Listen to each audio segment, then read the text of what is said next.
पूरी बना के तैयार करो।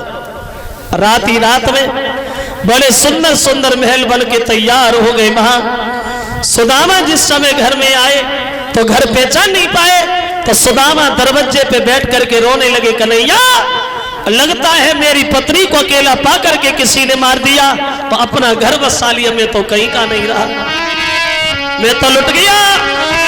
रोने लगे, ओ सामरिया तेरे पीछे मेरी पूरी माँ नसाई, तो करके भामिनी की याद सुना माँ की लगी भरी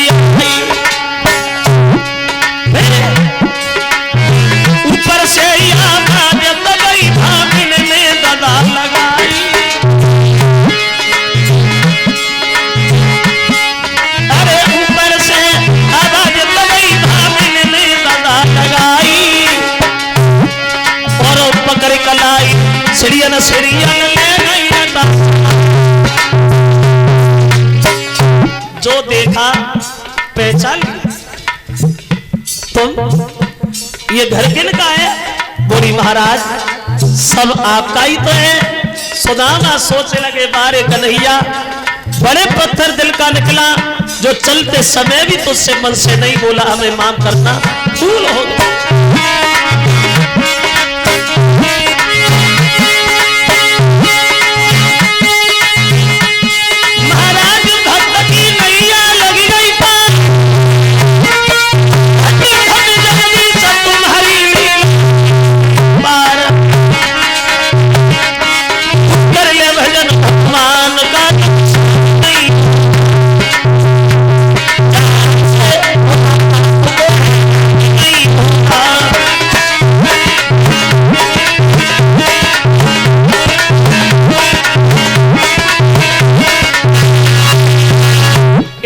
से सुदामा की गरीबी को दूर किया बाहर।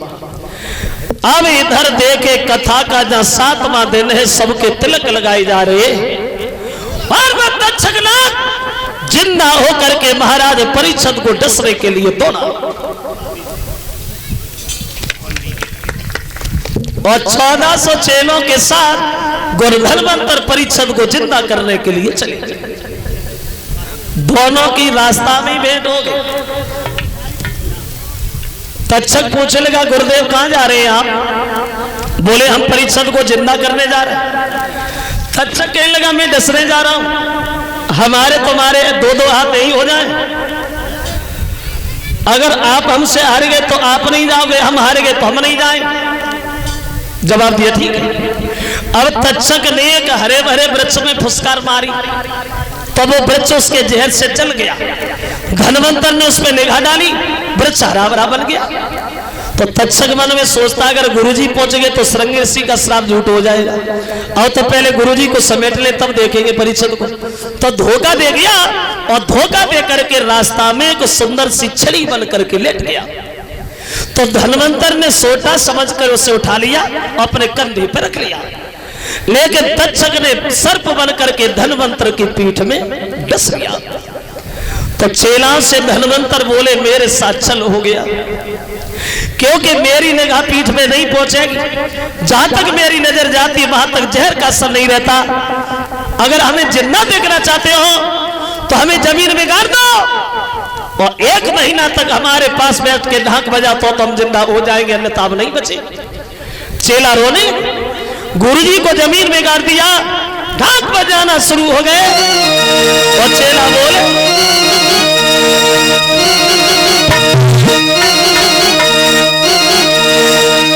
अरे मीठी बोली कोयल,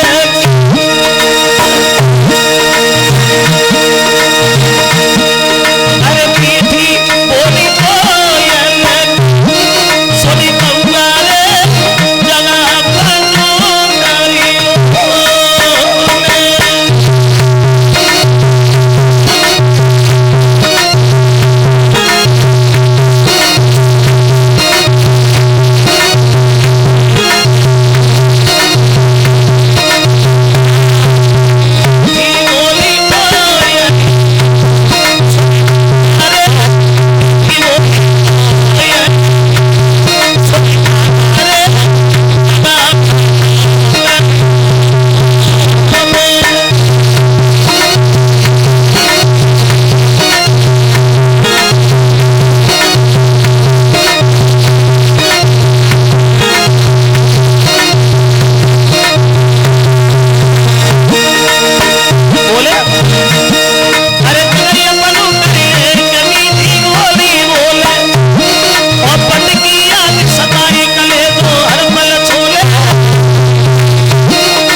तक्षक पहुंच गया, चेला से बोले पागल हो, बिना मतलब में चिल्ला रहे हो, अरे इन्हें उखाड़ के देखो, जिन्ना तो ढाक बजाना, मर गए हो तो तुम क्यों मरे जा रहे हो। अब चेला नहीं समझे, गुरुजी को उखाड़ लिया।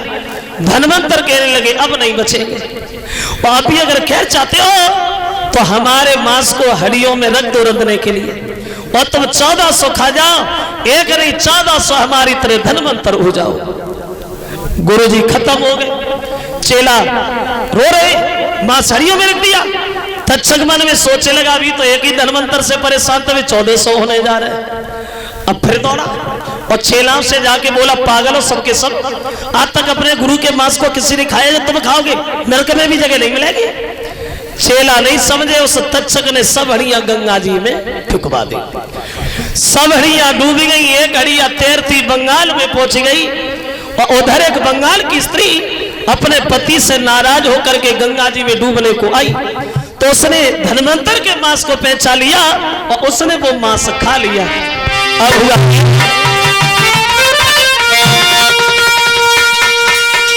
हड़िया परी गई हाथ और खुशी भोगा तहियो नसायो, ओ आम सकुलो पहचान रे नारी ने फौरन।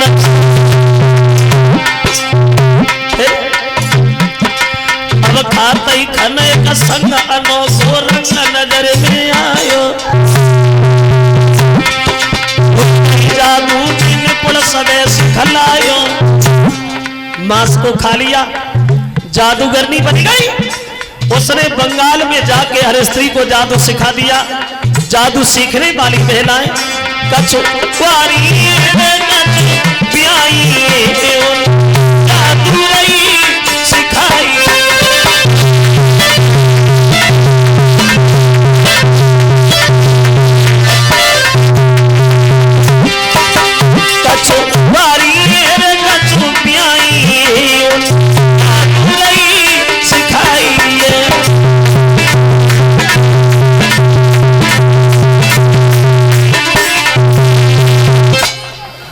इस तरह से ये जादू हमारे उत्तर प्रदेश से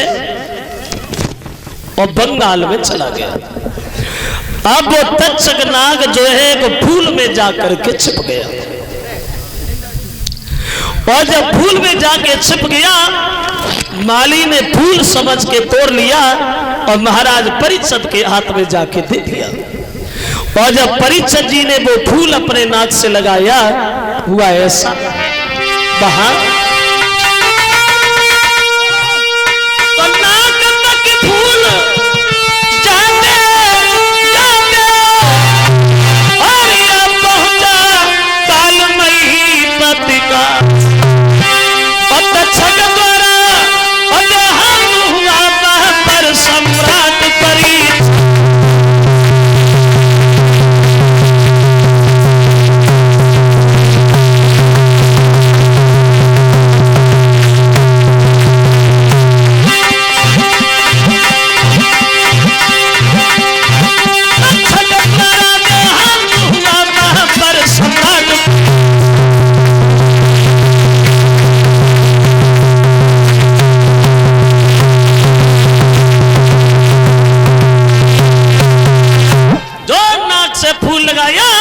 तो तक्षक ने सर्प बन करके परीक्षित महाराज की नाक में डस लिया।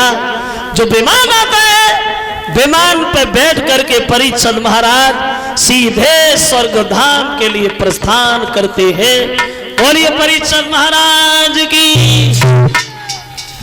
इस तरह से इन्होंने सुखदेव के मुखारविंद से कथा श्रवण की है, और अंत में इन्हें मोक्ष की प्राप्ति वही है। महा ये 200 रुपया हमें भेंट कर रहे हैं श्रीमान ये सतीश चंद्र दरोगा जी, उनकी तरफ से ये 200 रुपया। और एक हार आया है हमारे करीबी ये गौरव यादव RTO ये लखनऊ, और गौरव यादव की तरफ से एक हार हमारे करीब, और 501 रुपया ये सचिन यादव हरिओम यादव ये दोनों भाई डेयरी वाले उनकी तरफ से, और एक एक हार से जो हमें सम्मानित कर रहे हैं हमारे ये यशपाल सिंह PSO, ये माननीय अखिलेश यादव पूर्व मुख्यमंत्री, और ये गौरव यादव ये RTO, इन दोनों लोगों की तरफ से एक एक हार हमारे करीब आया है, जिनके सौजन्य से हमारा आना हुआ, आप सब लोगों के दर्शन हुए, उनकी तरफ से एक एक हार हमारे करीब आया। और 101 रुपया ये बंटी यादव जो ये बसंतपुर के रहने वाले हैं, और एक हार आया है अभिषेक यादव, ये भी बसंतपुर के रहने वाले हैं, और 200 रुपया ये भेंट कर रहे श्रीमान सत्यराम सिंह यादव नगला जसी के रहने वाले हैं, उनकी तरफ से। और ये एक हार और 20-20 रुपया साथियों को भेंट किए यश यादव, ये देव यादव पुत्र आदेश यादव, उत्तर प्रदेश पुलिस लखनऊ, और 100 रुपया भेंट कर रहे श्रीमान अरविंद और पप्पू, और 101 रुपया अर्जेश यादव ये ग्राम छनकौरा, और 101 रुपया रामविलास यादव ये टपरा, और 101 रुपया ये जाहिद अली ये अच्छईपुर के रहने वाले हैं, और एक हार आया है सूर्यांश यादव ये बसंतपुर के रहने वाले हैं, और 151 रुपया ये श्रीमान शिवराज सिंह ये नगला श्रीधर के रहने वाले हैं, और एक हार आया है सचिन यादव ये बसंतपुर के रहने वाले हैं, और 100 रुपया श्रीमान मेहरबान सिंह ये बसंतपुर, और एक हार 50-50 रुपया सभी साथियों को भेंट किए हैं, और एक हार और एक पगड़ी से जो हमें सम्मानित किया है परीक्षक जी को एक हार डाला है ये श्याम सिंह ये ईश्वरपुरा के रहने वाले हैं, और 100 रुपया ये दिनेश यादव ये सलूक नगर बरनाल के रहने वाले हैं, और 100 रुपया अभिषेक ये सनौ कोमल सिंह ये आदमपुर के रहने वाले हैं, और 100 रुपया श्रीमान इंद्रित सिंह यादव ये बखतपुर, और 2 हार 200 रुपया ये प्रमोद कुमार और पप्पू जो ये बसंतपुर के रहने वाले हैं, उनकी तरफ से आए हैं। और हमारे जो बीच में जो पधारे हुए हमारे श्रीमान विधायक जी ये राजू यादव मैनपुरी, और हमारे विधायक जी ब्रजेश कठेरिया जी,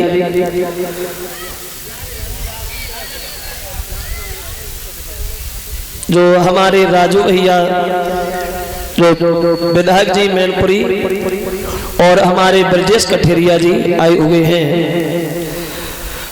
तो इस तरह से भगवान की पावन कथा श्रवण की है, और इन्हें मोक्ष की प्राप्ति कही है। वहां बड़ा देर लगी भैया।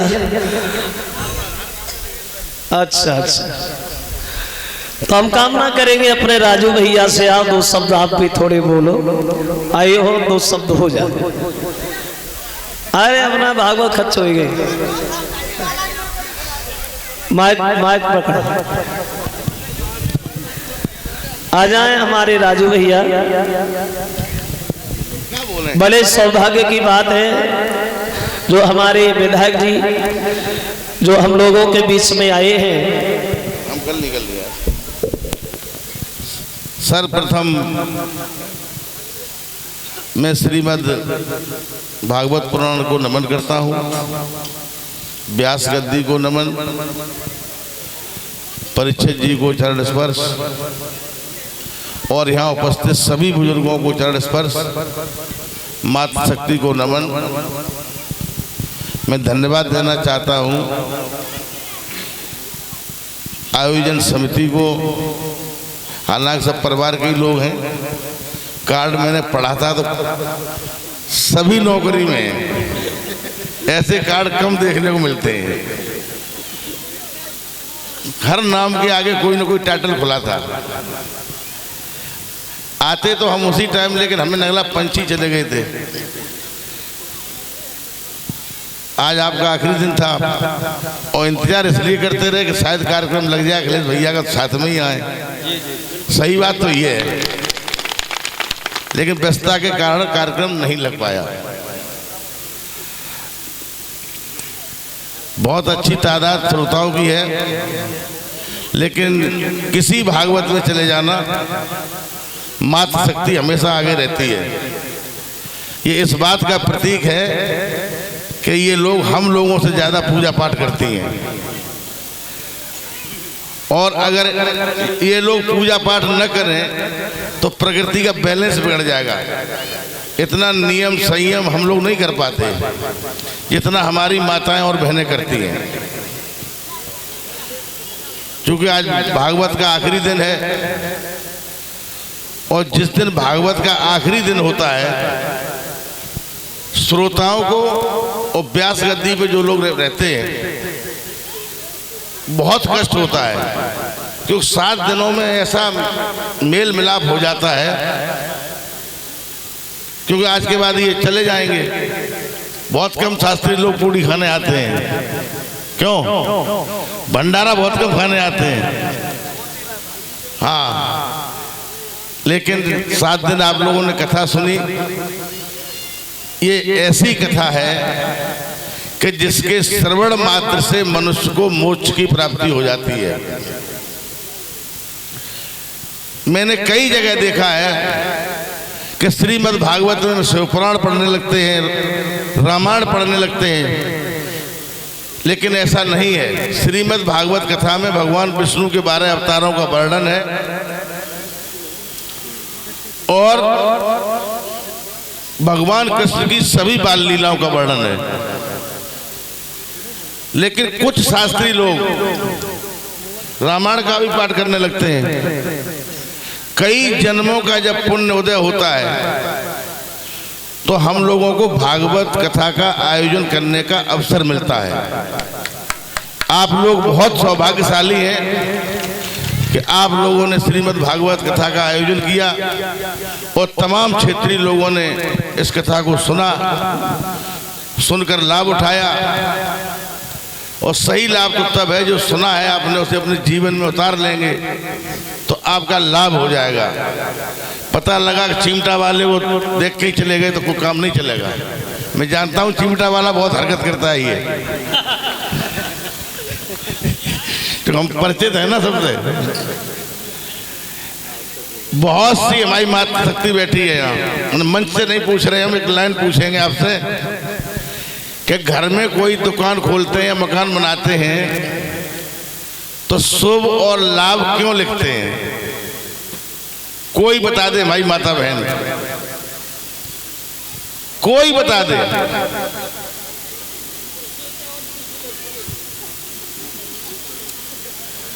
बस यही भागवत सुनी थी, बताओ।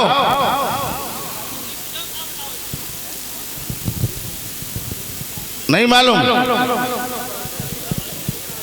ज्यादातर लोगों से पूछो तो कहते हैं शुभ लाभ शुभ हो। ऐसा नहीं है। भगवान गणेश जी की 2 पत्नियां थीं, उनके पुत्र हैं शुभ और लाभ। उनके नाम हैं, एक रिद्धि के पुत्र हैं, एक सिद्धि के पुत्र हैं। ये बहुत कम लोग जानते ही नहीं है, इसलिए कथा सुनने आओ तो बड़े पूरा दिमाग से सुना करो। इन्हीं शब्दों के साथ एक बार व्यास गद्दी को नमन, और हम 10 मिनट हम भी सुनेंगे, खत्म मत कर देना।